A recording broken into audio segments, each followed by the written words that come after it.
আসসালামু আলাইকুম। আশা করি সবাই ভালো আছেন। আজকে আমি আপনাদের দেখাবো কিভাবে শপিফাই লাইফ টাইম রেজিস্ট্রেশন করতে পারবেন। মানে শপিফাই যে 15 দিন ট্রায়ালটা থাকে, 15 দিন পর আপনার রেজিস্ট্রেশনটা শেষ হয়ে যায় এবং এর পরবর্তীতে আবার নতুন করে রেজিস্ট্রেশন করতে হয় যদি না আপনি এর মধ্যে কোনো প্যাকেজ সিলেক্ট করেন। তো অ্যাজ এ ডেভেলপার অথবা আপনি শপিফাই শিখতেছেন, এর জন্য আপনার শপিফাইতে কাজ করা উচিত বা শপিফাই লং টার্ম একটা ওয়ে থাকা উচিত।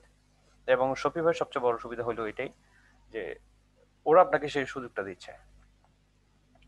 তো এখন আমি আপনাদের দেখাবো কিভাবে আপনারা শপিফাই যে লাইফ টাইম রেজিস্ট্রেশন করতে পারবেন ফ্রিতে। তো এটার জন্য করতে হবে আমাদের একটা ডেভেলপার অ্যাকাউন্ট খুলতে হবে। ডেভেলপার অ্যাকাউন্ট খোলার জন্য আমরা লিখবো ডেভেলপার শপিফাই। ওকে, এখানে আসবো, এখানে এসে এই ওয়েবসাইটে যাব, সরি এই ওয়েবসাইটটাতে আপনি এই লোগোটা দেখতে পারবেন। এই লোগোটা দেখলে বুঝতে পারবেন শপিফাই ডেভেলপার। এখানে আপনি আপনার মেল দিয়ে রেজিস্ট্রেশন করবেন। যেহেতু আমার অলরেডি রেজিস্ট্রেশন করা আছে এবং রেজিস্ট্রেশন প্রসেস সবগুলোই অনেকটা ইজি। সো আপনাদেরকে নর্মাল রেজিস্ট্রেশন আমাদের যেভাবে করতে হয়, যেমন আপনার বেসিক যেগুলো থাকবে, বেসিক প্রশ্নগুলো সবার জন্য, যে সব ওয়েবসাইটে যে বেসিক কোয়েশ্চেনগুলো থাকে সেই বেসিক কোয়েশ্চেনগুলো থাকবে। এরপরও যদি আপনাদের কোনো জায়গায় আটকে যান আমাকে কমেন্ট করে জানাবেন। সো আমি আমার অ্যাকাউন্টে লগ ইন করে আপনাদেরকে দেখাচ্ছি।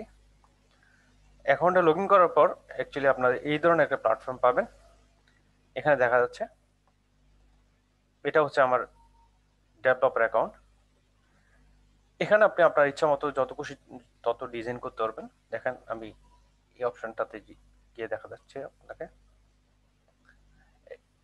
এখানে দেখা যাচ্ছে আমি অনেকগুলোই থিম দিয়ে অ্যাকচুয়ালি ট্রাই করেছি বিভিন্ন ডিজাইনের।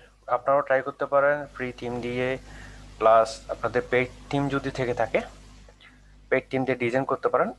যদি আপনি মনে করেন যে আপনি শপিফাই বিজনেস স্টার্ট করতে চান, তখন আপনি আমরা ডোমেন দিয়ে রেজিস্ট্রেশন করে স্টার্ট করতে পারবেন। সো আজকে এতটুকুই। আপনাদের কোনো কোয়েশ্চেন থাকলে রিলেটেড আমাকে কমেন্ট করে জানাবেন। ধন্যবাদ সবাইকে।